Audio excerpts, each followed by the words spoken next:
people like Flint just out and out lie.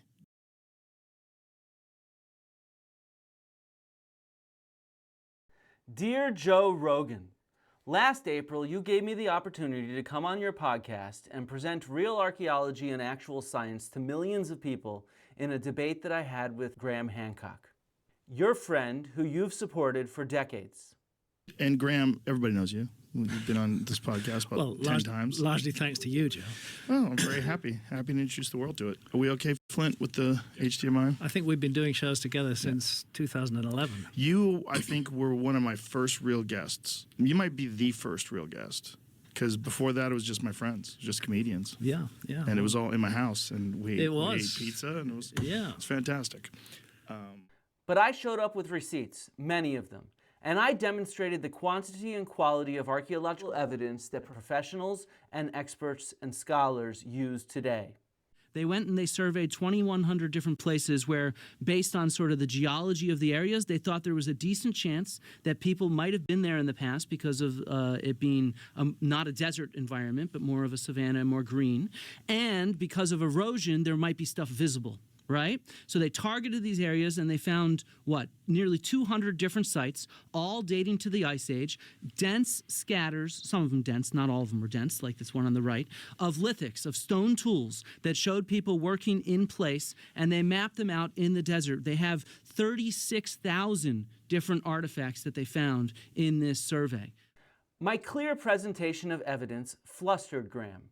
In fact, facts were not the only thing that he struggled to find on that day.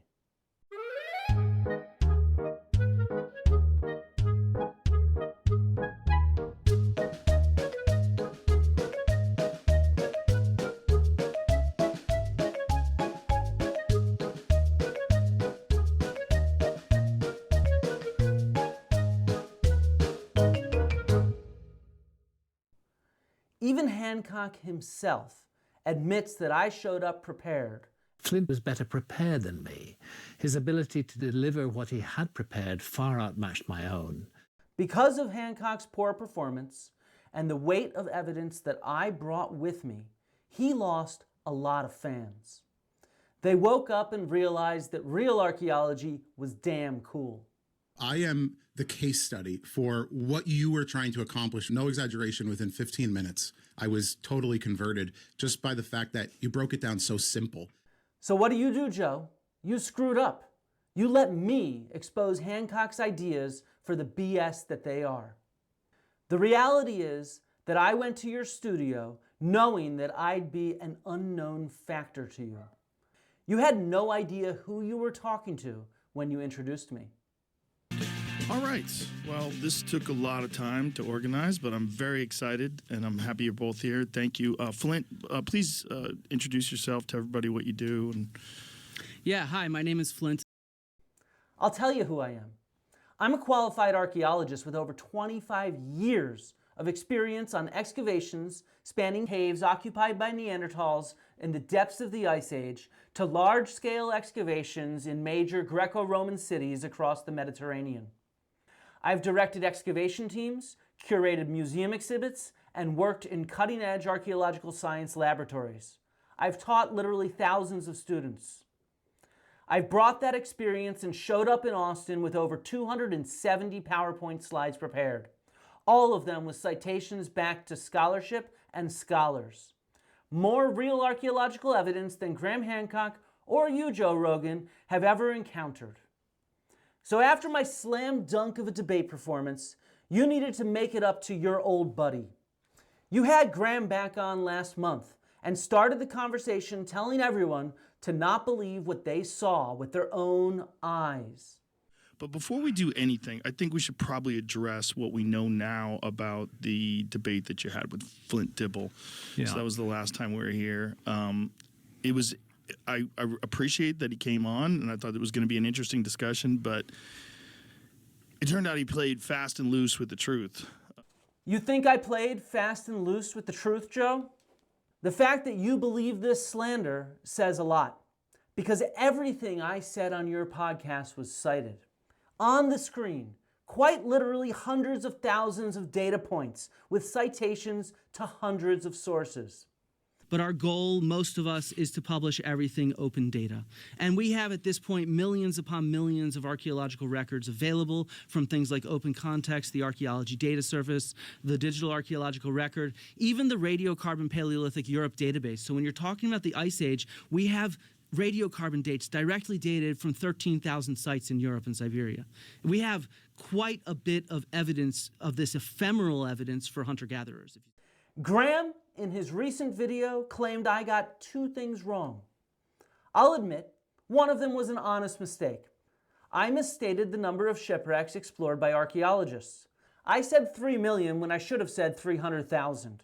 A simple oversight, one that I admitted 4 months ago. Instead of 3 million, there's 300,000 shipwrecks that have been explored. And it doesn't change the substance of my point about shipwrecks and the extent of the exploration that underwater archaeologists have done. The second thing that Graham claims I got wrong, metals and ice cores and how they relate to the idea of metallurgy in the Ice Age, I just didn't get that one wrong at all.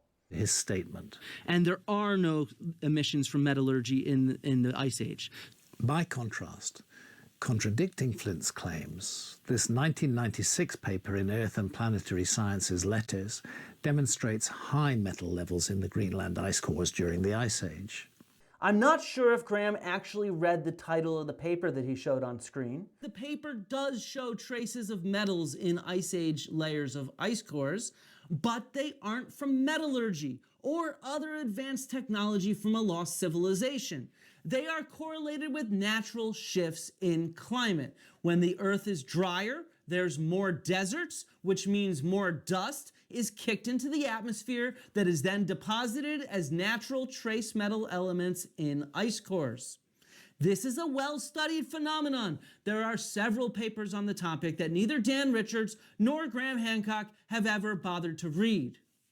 Seriously, this is how you claim that I lied and conned you. Show me some real evidence, not this weak sauce. I got nothing wrong there. It's clear that the evidence scientists have studied from ice cores does dismiss the idea of global, large-scale metallurgy. It's one of many reasons that scientists and scholars do not accept Hancock's arguments. But the worst example of these bad faith claims that I lied is the point Dan Richards makes about my discussion about plants going feral. A discussion that I had with you, Joe. Let's check out that exchange. Pay attention to how I admitted that I don't know much about the topic. How long would it take for them to revert back to their original state? Thousands of years again. Thousands of years again. Thousands of years. How many thousands of years, you think? Well, I don't know, because I'd have to look that up, because I know that we've observed this kind of stuff, feral, domesticates going feral, but I don't have that off. And you said how many years from the original till the whole crop? Something like 3,000 years. 3,000 Dorian years. Fuller's actually published a lot on estimating the time ranges Right. of this. So I clearly admitted, without any pushback, that I was unsure of how long fertilization takes. My original answer was not even that wrong, but that's besides the point. Even if I overconfidently spoke about something I was not sure about, I quickly corrected the record and said that I was not sure about the evidence for it. But to Dan Richards, your recent guest, this is apparently the worst example of me lying. The thing with Flint, it was actually funny. The moment that I knew that he was lying about the science was when you asked him about the fertilization of plants. That's when they roll back into being no longer domesticated. And he was like, "Oh, it'll just take thousands of years." He was just knee-jerking, straight answer, "Oh, just thousands of years." And when you pressed him, he's like, "Well, I don't know for sure." well, that's a bummer because that's his field of study, which is really kind of crazy. I really don't know what to say. I really clearly did not lie. I'm not even an expert in seeds, as Joe seems to now think due to these people misrepresenting me. During the debate, I repeatedly discussed my own research as focusing on animal remains from the ancient Greek world. And my own research is very much big data oriented too. I've studied nearly 1 million animal bones and teeth and horn fragments from ancient Greece, like this pile here from the island of Crete, from Azoria. And in particular, I also want to get across the kind of precision we have. Right now, I do what's called isotope analysis. I look at oxygen and carbon isotopes in the teeth of these animals. And by taking multiple samples on different parts of the teeth, you can see the different areas that I've drilled on that tooth on the right? And what that does is it lets me understand the diet of the animal and where it's moving in the landscape seasonally. So in different seasons of the year, I can understand the kind of ways that people are raising animals. We can do this with human remains too. And we can get this high level of resolution and precision that people don't always realize that we have, right? Look, the point here, Joe, is that you're getting bad information from these people. They're scrambling to rewrite history here, to make the debate and me seem like something else entirely. I am a relatively insignificant scholar who barely anyone outside of my field pays attention to. What I do is real archaeology. I dig in the dirt and I study artifacts in a lab. I teach a few classes with those bright students, and I've got, a modest YouTube channel where you're probably watching this, and there I have a small group of fans who enjoy learning archaeology from me. And after our convivial conversation, where we got along and chatted pleasantly, afterwards, you did not have the decency to invite me back on to defend myself from this slander. No right to reply. Because let's be honest, Joe, you're a comedian, the joker you've always been. A goofy dude who's happy promoting insane shit because it's fun.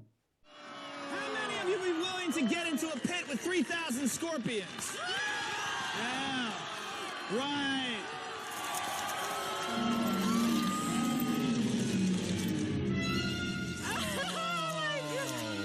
Oh my God. Oh my God. You're gonna lie in this pit covered with these 3,000 scorpions for 3.5 minutes. And yeah, your show can be fun. I'm just not sure that anyone should take much on there seriously. I believe that the Nile, when it used to run up close to the pyramids, and the water would run underneath the pyramid, and that would create something called physiostatic electricity as it ran underneath that magnetized crystal granite.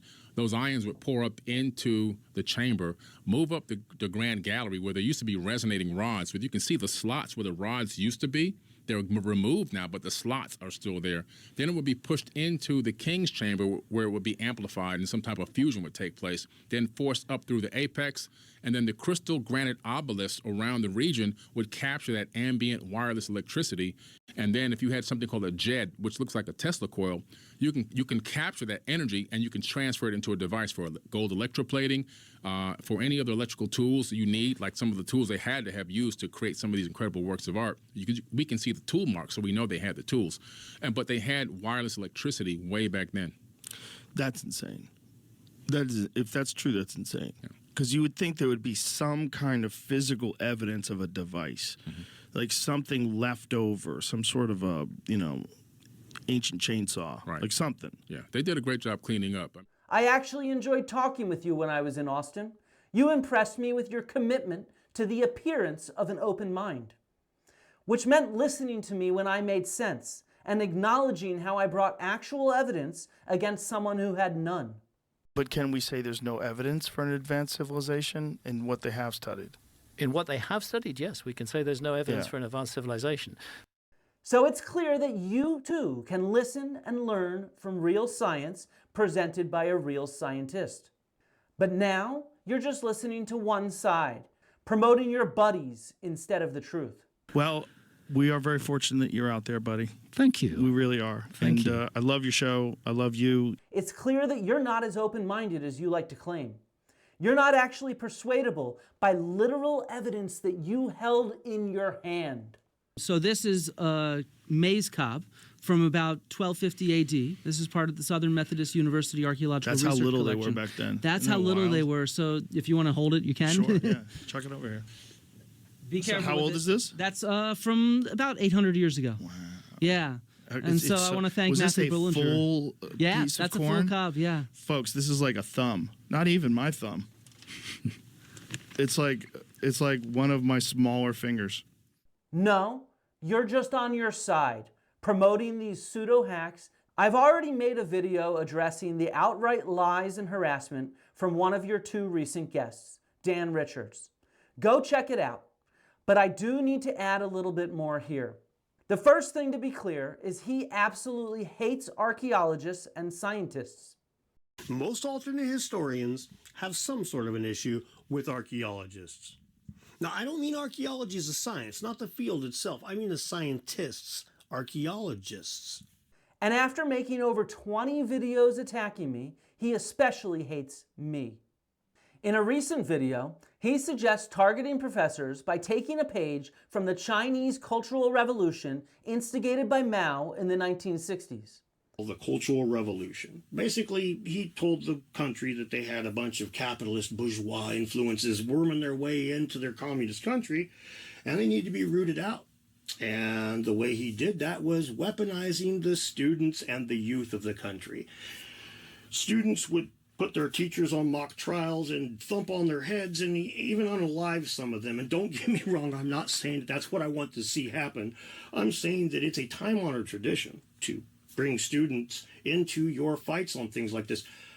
If you watch a political YouTuber and they go around and talk to people, are they not usually going to college campuses, right? There's a reason for that. Those are the minds that they want to change because those guys get out there and do shit. It's a natural human thing for young adults that are coming of age to punch up at power. They don't want to punch down. And believe you me, if you want somebody who's going to punch at power, you don't want to go above the power that's messing with you. They put those people there. You want to go to those that are already upset with these guys. Imagine a student who got a bad grade in one of these teachers' classes finding out that they like to lie to the public. No, I'm not going to do any of this. Personally, I don't like bringing things into meat space, as us old people call the non-internet world. Even though, like, every now and again I think that, contacting one of those activists at John Hoops University would sure be funny. It's just not how I roll, all right? But I know that a lot of you guys do that, and I understand that, man. These guys have pissed you all off. They pissed me off. But I hope that you would recognize at least that trying to get them fired is less effective and looks worse to the public in general than just informing the students of the kind of teacher they have. I mean, John Hoops recently said about me, make sure and call Dan Richards and not dedunking so that he always has to live with his actions. And I try to find the tweet. I'm not sure about the exact wording. He has me blocked, so it might be a little tricky. But at any rate, that's the kind of sentiment that he expressed about me. And I just think the same thing with the students there. They should know that they have a liar for a teacher. They should know that they have a teacher who's being dishonest or something like that. If you're wanting to take this into meat space, let me be very clear. This is not a call to action. I don't want to do it. I'm not going to do it. But I do know that a lot of you out there will do it. Do this sort of thing. So if you're going to do that sort of thing, don't email their dean. Email those pissed off students that are already yelling about this stuff to begin with. It ain't going to take a whole lot to take a student that's already yelling about NAGPRA problems and point them at the person that could be helping, claims that they are fighting racism, but is refusing to undo the racism of the university that they sit in. Stuff like that is easily weaponizable and is going to be far more effective. But again, not a call to action. I'm not going to be doing any of that. I'm going to be sitting here drinking a beer. He literally wants his fans to seek out our students in an attempt to harass and silence us. This is scummy behavior to involve other people, to involve our students just because they ended up in a classroom with me at the front of it. This is outright anti-intellectual cancel culture using methods from friggin' communist China. These people are the biggest hypocrites in the world. As for Jimmy Corsetti, the person behind the Bright Insight channel on YouTube, this dude is just a straight-up conspiracy theorist. He's proud of it too. And some sort of shadowy big archaeology is the conspiracy that he peddles. Like I said, when I got into this realm, I never could have imagined that the state of modern archaeology could be in such disarray as it is today. In fact, it's almost become, dare I say, a cult. Not every archaeologist is in a cult, okay? But there seems to be this groupthink that has emerged to where I have presented a very logical, cohesive argument that there is an issue with excavations involving Göbekli Tepe. Yes, I've brought other conspiracy into it, whether it involves certain members of the World Economic Forum that have infiltrated the management of that site because through funding, through the Doges Group. I've already talked about that. Jimmy and I go back a couple years. I've called out his conspiracies, and he hits back with raw hatred. I want to point out that, like, you know, there was a lot of hatred going around on Twitter and everything, and I think people, I would like to point out, notice I haven't said anything bad about Flint Dibble in a few months now. There's no point. Like, I'm like, you know, I've called him out on enough of his stuff, but I'm trying to, like, walk back the hatred. Because anyone that follows me on there knows that I'm fully willing to fight back. I never start a single fight, but if people come at me dirty, I'm not going to let you do that.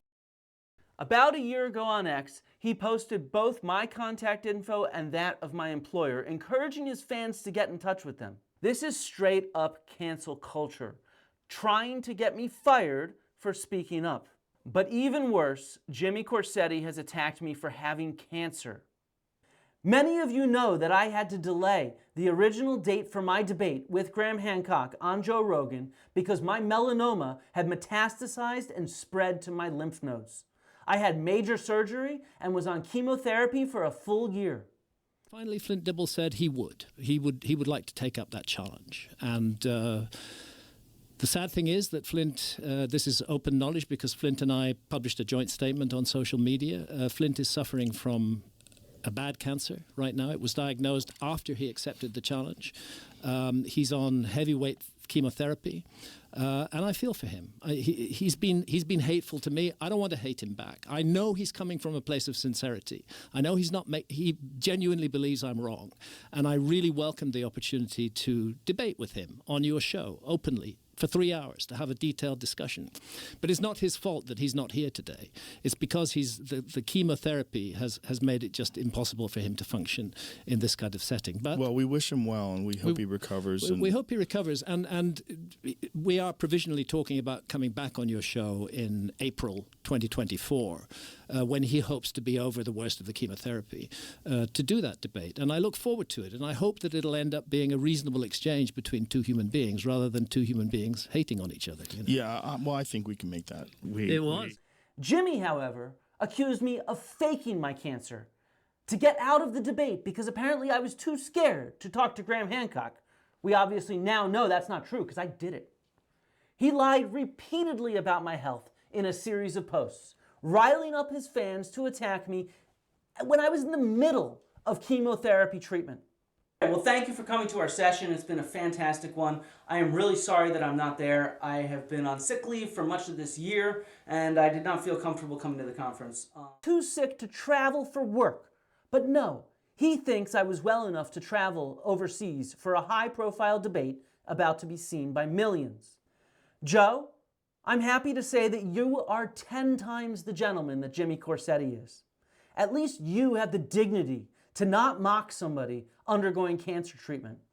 You even wished me well at the time. We'll do it again in April. Hopefully, Flint will be better. Yeah. I hope he feels better. Fingers crossed. I hope you get well, Flint. I hope we have a fun discussion, but I appreciate you very much, man. Thank you. You're It's awesome. really been good to talk again, Joe. Really enjoyed it. You were probably the first guest, like real guest, I think we ever had. It's just you, me, and Duncan. It was you, me, and Duncan. Remember we ordered pizza? I had do. just flown in. Absolutely.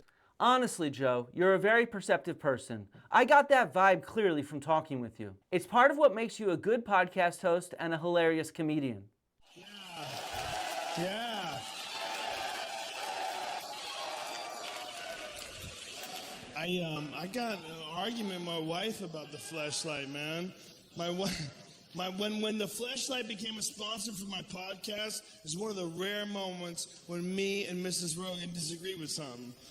It was like she was really serious with me. She's like, I think the fleshlight's a terrible sponsor and it's bad for your reputation.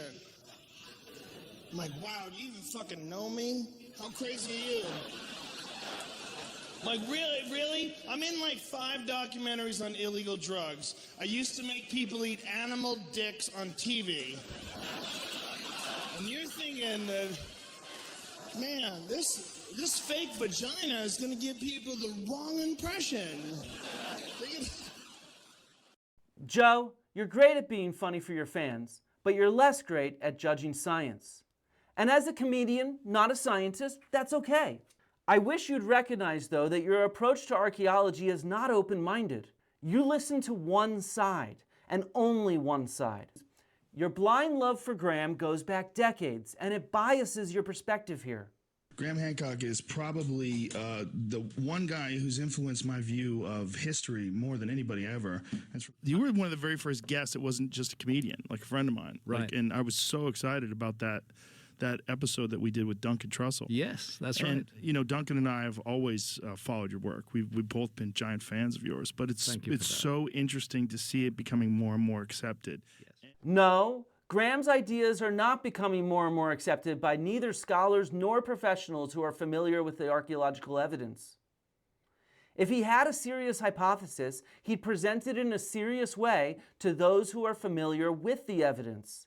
Instead, he presents it to the public, people who don't have the knowledge to judge whether he's right or wrong. The reality is that Graham just makes up a fantasy past, and he plays up the victimized cancel culture card in order to build up the drama and get people paying attention to him. So yeah, I'm not sorry for sharing real science on your space, Joe. You can pretend you're all countercultural, but the reality is that you are mainstream media now. You are the one who decides who gets platformed and who gets canceled, and you know it. It would be a great debate to have. Very few archaeologists are willing to debate with me. That's what I was going to say. I think you'd have a hard time getting some of them to come on here.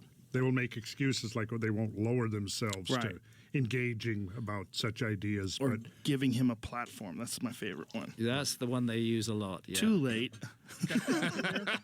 Joe, for someone who claims to defend free speech and oppose cancel culture, you're clearly just trying to cancel me right now with this bogus ad hominem attack. I defy anyone out there to find a single statement I've made that is a lie. And a lie is a knowing untruth. Yeah. As far as I know, I have never, ever told knowingly an untruth. What a stupid thing to do that would be. That would scupper my whole work. Yeah, exactly. I may have made some honest mistakes. Everybody does, including the most godlike archaeologist. But I have never knowingly told an untruth, and I never would. Of course not. The interesting thing, though, is... But seriously, I'd like an example, because this is thrown at me so many times. You can't be responding to the haters all the time. It's bad. But they include archaeologists. I know, but the reality is most people aren't listening anymore. Define the untruth. I don't think that's working anymore, because I think enough people have seen your work and enough people have heard you talk, and they know that you're reasonable and intelligent and that there's something there. Yeah. And the more people look at these images, and the more people hear people like Flint just out and out lie.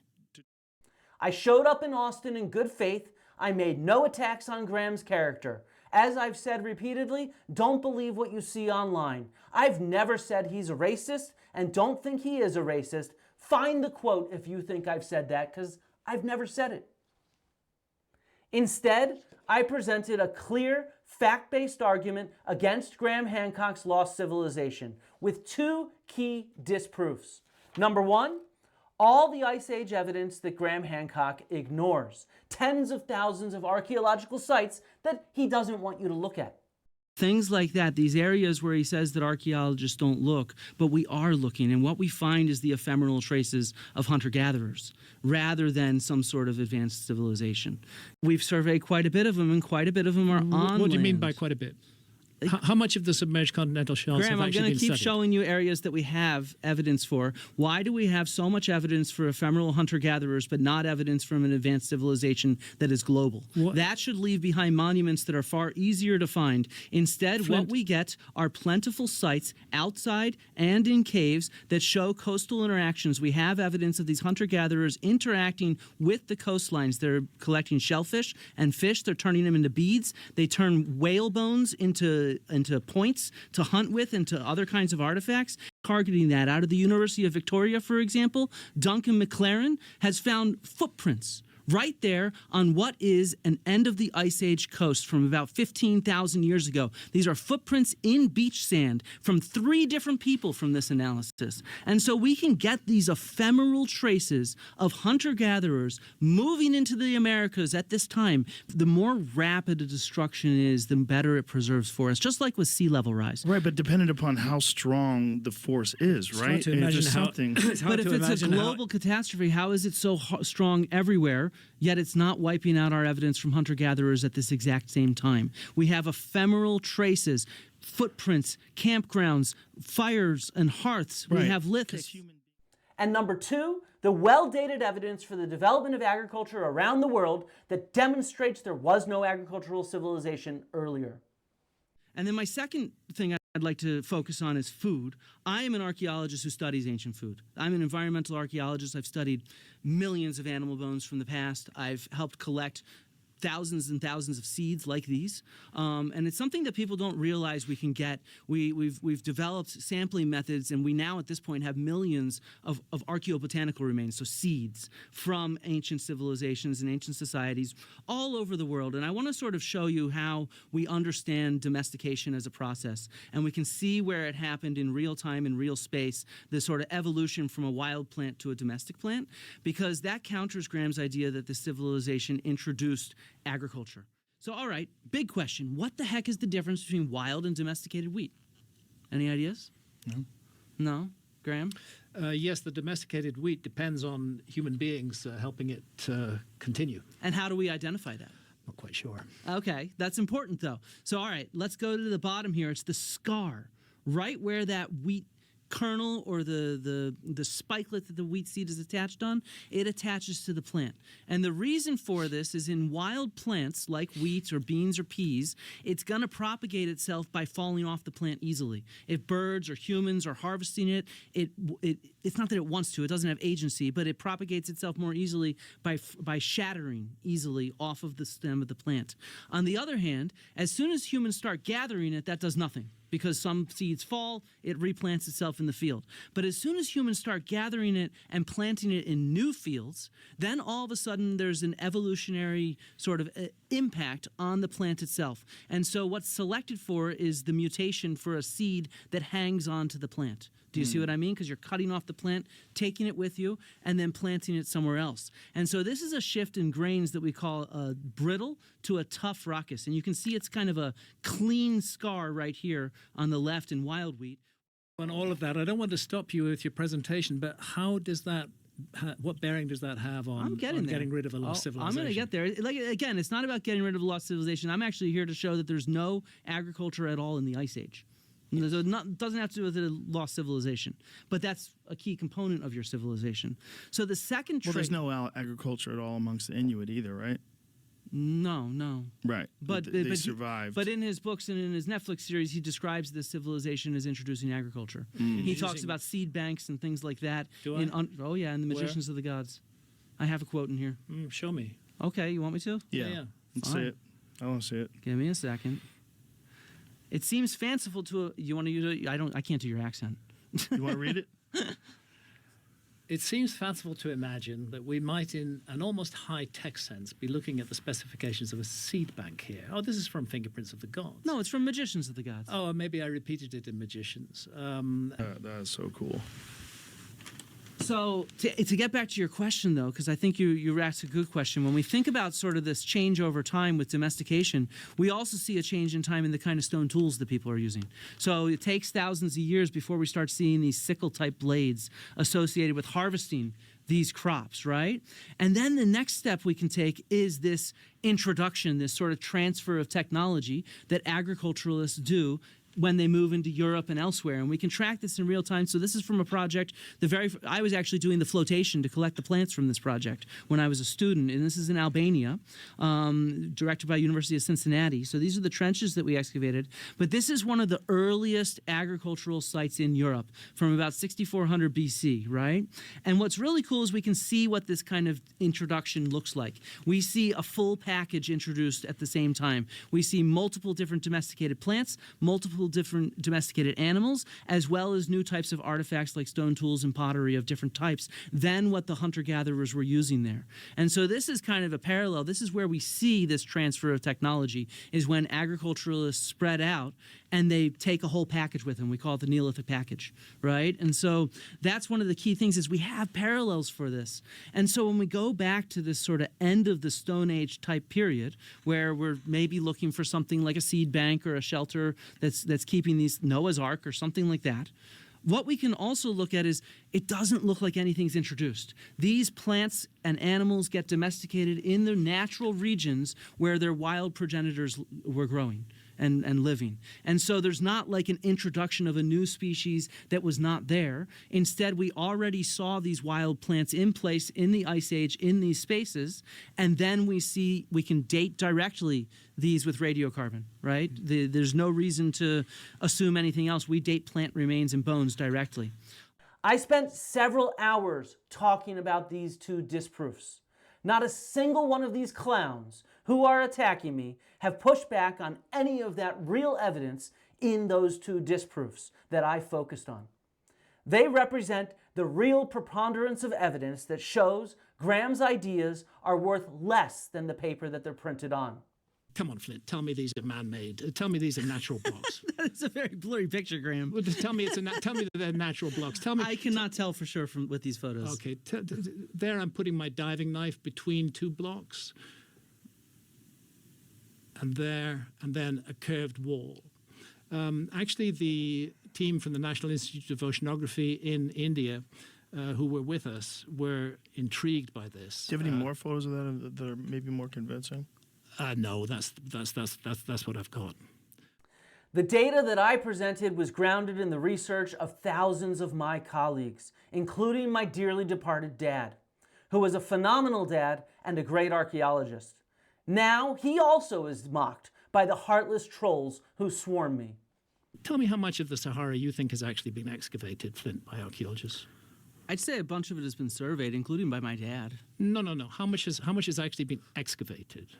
What sort of percent? Well, a lot of sort of desert archaeology does not have excavation. It's eroded away due to the wind. Oh, so what's your answer to my question? How much does archaeology really know about the past of the Sahara? Well, we understand about the domestication of pearl millet in the Sahara, from when the Sahara was much of it was actually more habitable because it was not desert. So we can see the domestication of pearl millet and sorghum. No.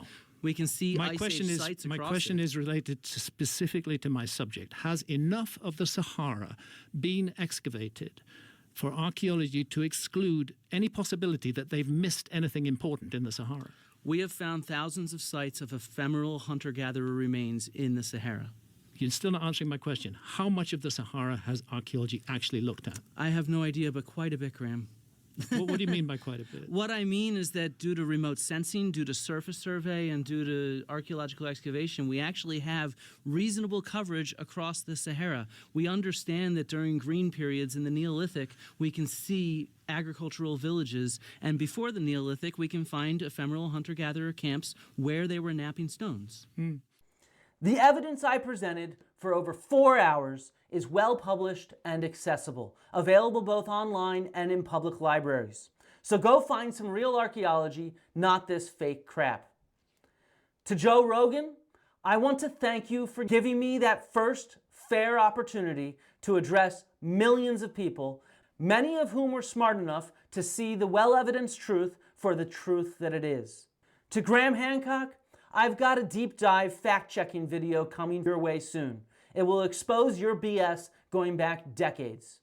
There's a possibility that there was a civilization on Mars, and there's some intriguing evidence which suggests this. The tendency of most scientists up to now has been to dismiss that evidence, which takes the form of structures that look a bit like pyramids, an object that looks a bit like a face. May not be pyramids, may not be a face, may just be weird geology. There's some odd mathematical arrangements connecting these various objects, and quite frankly, if that mathematics came in a radio signal from deep space, every scientist in the world would say it was a sign of intelligent life.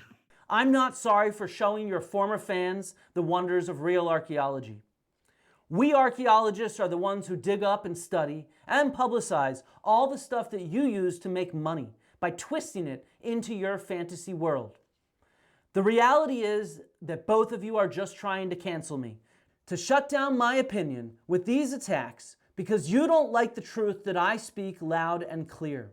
In today's world, anti-intellectualism is the real cancel culture. And I can tell you that I sure as hell, I'm not shutting up. I'm going to stay right here presenting real legitimate archaeology for anyone who's willing to listen and learn about our shared human past. Sincerely, Dr. Flint Dibble, a real fucking archaeologist. As William Shenstone said in his book Essays on Men and Manners, a liar begins with making falsehood appear like truth, and ends with making truth itself appear like falsehood. I mean, the Great Pyramid seems to be speaking to the Earth. It's not only aligned almost precisely to true north, it's placed very close to latitude 30, 1/3 of the way between the equator and the North Pole. And most mysteriously of all, if you take the height of the Great Pyramid and multiply it by 43,200, which is a precessional number, it's one of those numbers, you get the polar radius of the Earth. And if you measure the base perimeter of the Great Pyramid and multiply it by the same number, you get the equatorial circumference of the Earth. So we have a monument that is perfectly aligned to geographical north and that encodes the dimensions of the Earth. So look, I had surgery this last year and I was listening to one of your podcasts, Graham, while I was zonked out of my mind on painkillers. And that must have been fun. Oh yeah. And so it wasn't a Joe Rogan podcast. It was a different one you did. But so I wanted to check out this math about the pyramid. And so I know that you did not originate with this math, but you use it a lot to explain how cultures see the precession. And so in a sense, you take the height of the pyramid, 146.5 meters. You're trying to see how it relates to the polar radius of the Earth, 6,356,000 meters. And then you're using this precession number 72, which is the amount that the Earth's wobble changes by 1 degree is 72 years. And so you multiply it by 43,200. Why is that a precessional number? Because that's 72 times 600. And I checked it. I checked it in different kinds of things. If you do it in feet or you do it in a metric system, it works, right? Because that's how math works. With multiplication, it's going to be transferable to different kind of units, and it's 99.57% accurate. But then I thought to myself, wait a second, can we find this elsewhere? And sure enough, as Graham states, you can. So I went to my own backyard, the Parthenon in Greece. And the Parthenon has 46 inner columns plus 23 outer columns for a total of 69 columns, which I think is a pretty cool number in and of itself. You got 69. And then you can multiply 69 by 576,000, which is also a precessional number of 72 times 8,000, and you get 39,744,000, which is 99.17% accurate to the global circumference of the Earth. And kind of my point here, though, is that this will work for everything because you have such a large number, you can solve it yourself. So let's take 420. We all love 420, right? So you just do this backwards. You take the polar radius of the Earth, 6,356,000, divide that by 420, divide it by our precession 72, and you get the solution to this problem, which is 210.185. Let's round that to 210. Which is pretty cool because that's half of 420. Plus it's 3 times 7 times 10. And then when you do it in reverse, 420 times 15,120, which is that precessional number of 72 times 210, and you get 6,350,400. It's 99.91% accurate, more accurate than the height of the Great Pyramid. So every time you smoke a joint, you are connecting with the Earth mathematically. The reality is that math is there to find relationships between numbers. And so we can go and find those very easily if we work them out. And I'm not saying that you did this in reverse. I'm saying that we're always going to find mathematical relationships between such numbers. And so that's what I think is really important here to think about, that it's always going to be there if you look. It's not something that the Egyptians necessarily encoded in there. That's a large assumption, if you see what I mean. Yeah, that makes sense to me. What